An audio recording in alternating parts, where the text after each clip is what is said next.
एक बड़ा ही धनवान आदमी एक गांव में रहता था।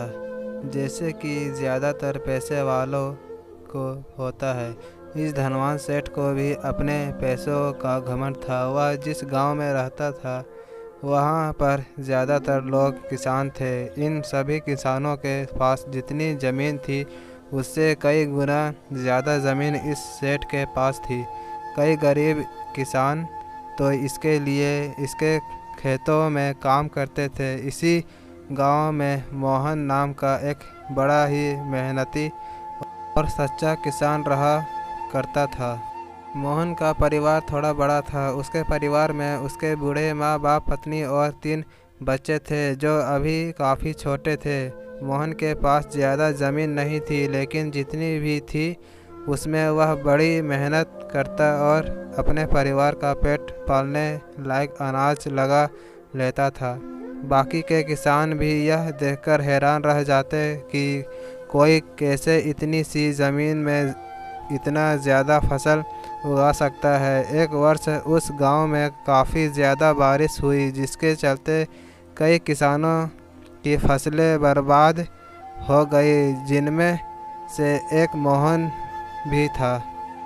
अब मोहन धर्म संकट में पड़ गया, क्योंकि उसके परिवार में उसके अलावा कोई और कमाने वाला था नहीं और अपने परिवार को भूखा मरते हुए वो देख नहीं सकता था। वह जानता था कि इस गांव में अगर कोई उसकी मदद कर सकता है तो वह वही घमंडी सेठ है, जिसने गांव के कई अन्य गरीब किसानों को या तो कर्जा दिया है या तो अपने यहाँ काम पर रखा हुआ है। हाथ पर हाथ धरे बैठे रहने के बजाय उसने इस सेठ के पास जाने का फैसला किया और एक दिन उनके पास पहुंच गया। सेठ के पास पहुंचकर मोहन बोला, सेठ जी, आपकी बहुत मेहरबानी होगी अगर आप मुझे थोड़ा सा कर दे दें, जिससे मैं अपने खेतों में फिर से कोई फसल उगा सकूं, या फिर आप मुझे अपने यहाँ नौकरी दे दें ताकि मेरे परिवार को 2 वक्त का खाना मिल सके। घमंडी सेठ को उसकी इन बातों से कोई मतलब था नहीं, लेकिन गांव के सारे लोगों की तरह वह भी यह जानता था कि मोहन कितना मेहनती है और वह जिस भी खेत में काम करेगा वहाँ वह दुगनी फसल उगा सकता है। सेठ ने सोचा, अगर मैं इसे पैसे उधार देता हूँ तो शायद यह इस स्थिति में नहीं है कि मुझे वापस लौटा सके, लेकिन अगर मैं इसे अपने खेतों में काम करवाता हूँ तो मुझे ज़रूर दुगना फ़ायदा होगा। सेठ मोहन से बोला, देख भाई, पैसा तो मैं तुझे दूंगा नहीं और मेरे पास अभी खेतों में काम करने के लिए कोई किसान पहले से मौजूद है, लेकिन तुझ पर तरस खाकर मैं तुझे अपने खेतों में नौकरी देता हूँ, पर मैं तुझे इसके लिए ज़्यादा पैसे नहीं दूंगा। बाकी किसानों को मैं 300 देता हूँ, मैं तुझे 200 ही दे पाऊँगा। करता क्या ना करता, मोहन ने सेठ की शर्त मान ली और उसी दिन से सेठ के खेतों में काम करना शुरू कर दिया। 2 महीनों तक नियमित वो सेठ के खेतों में जाकर कड़ी मेहनत करता और देखते ही देखते 4 महीने का काम उसने अपनी मेहनत से 2 महीनों में ही ख़त्म कर दिया। सेठ उसके काम से काफ़ी खुश था, लेकिन वह कभी उसको यह जताता नहीं था। जब सेठ ने देखा कि उसका खेतों का काम अब ख़त्म हो चुका है, अगर वह मोहन को काम से निकाल देता है तो उसके 2 महीने के पैसे बच जाएंगे। सेठ ने मोहन को काम से निकालने का फैसला किया। एक बार सेठ को ये विचार भी आया कि इतना मेहनती आदमी शायद उसे दोबारा ना मिले, लेकिन फिर उसने सोचा कि जब अगले साल काम आएगा तब उसे फिर से नौकरी पर रख लेगा। आखिर इस गांव में उसके अलावा है ही कौन जिसके आगे ये लोग अपने हाथ फैलाएंगे। एक दिन सेठ ने मोहन को अपने पास बुलाकर उसको उस दिन का पैसा दिया और साथ में यह भी कहा कि कल से तुमको काम पर आने की ज़रूरत नहीं है। अब मेरे पास तुम्हारे लिए कोई काम नहीं बचा है।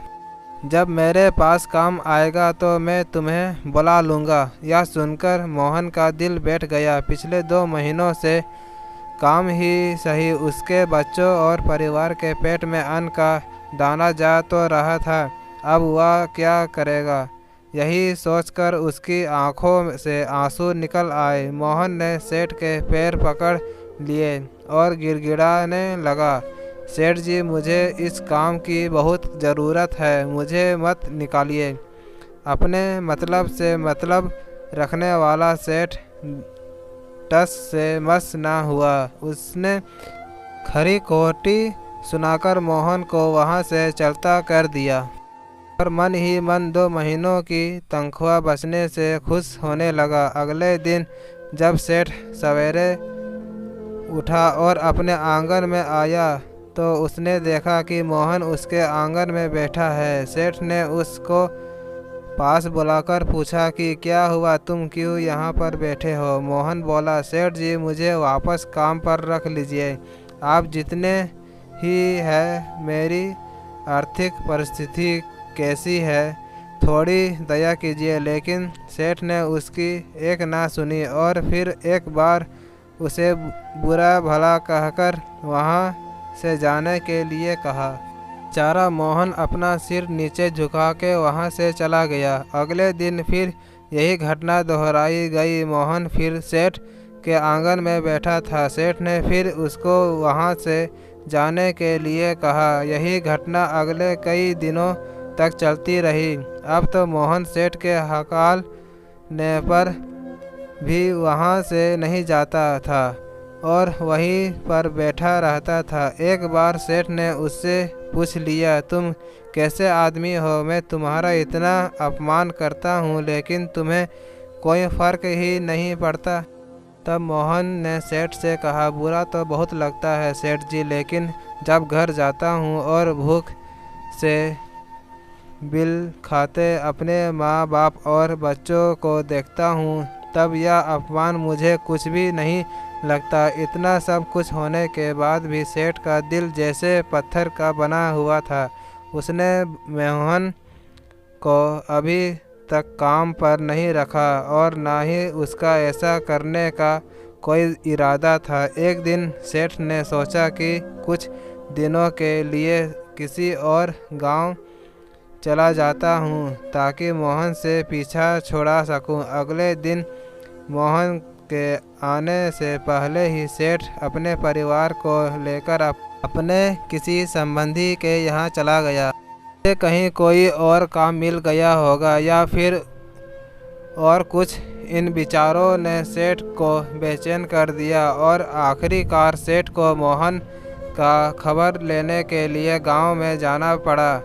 सेठ को मोहन का पता नहीं मालूम था, इसलिए अड़ोस पड़ोस के अन्य किसानों से पूछने पर पता चला कि मोहन घायल हो चुका है और अपने घर पर आराम कर रहा है। सेठ ने जब उसके घायल होने का कारण लोगों से पूछा तो सेठ को पता चला कि जब सेठ अपना घर छोड़कर किसी और गांव में गया था तब बंद घर देखकर कुछ चोर उसके यहाँ चोरी करने आए थे, जिनको रोकने की कोशिश करते हुए हाथापाई में मोहन चोटिल हो गया था। यह सब जानने के बाद सेठ का पत्थर का दिल भी अब मोम की तरह पिघल गया। सेठ को अपने किए पर पछतावा होने लगा। सेठ ने अपने आपको याद दिलाया कि कैसे उसने एक शरीफ और सच्चे आदमी को ज़्यादा काम करवा कर भी उसको पूरा पैसा नहीं दिया और जिसको गले से लगाना चाहिए था उसे ठोकर मारकर भगाता रहा।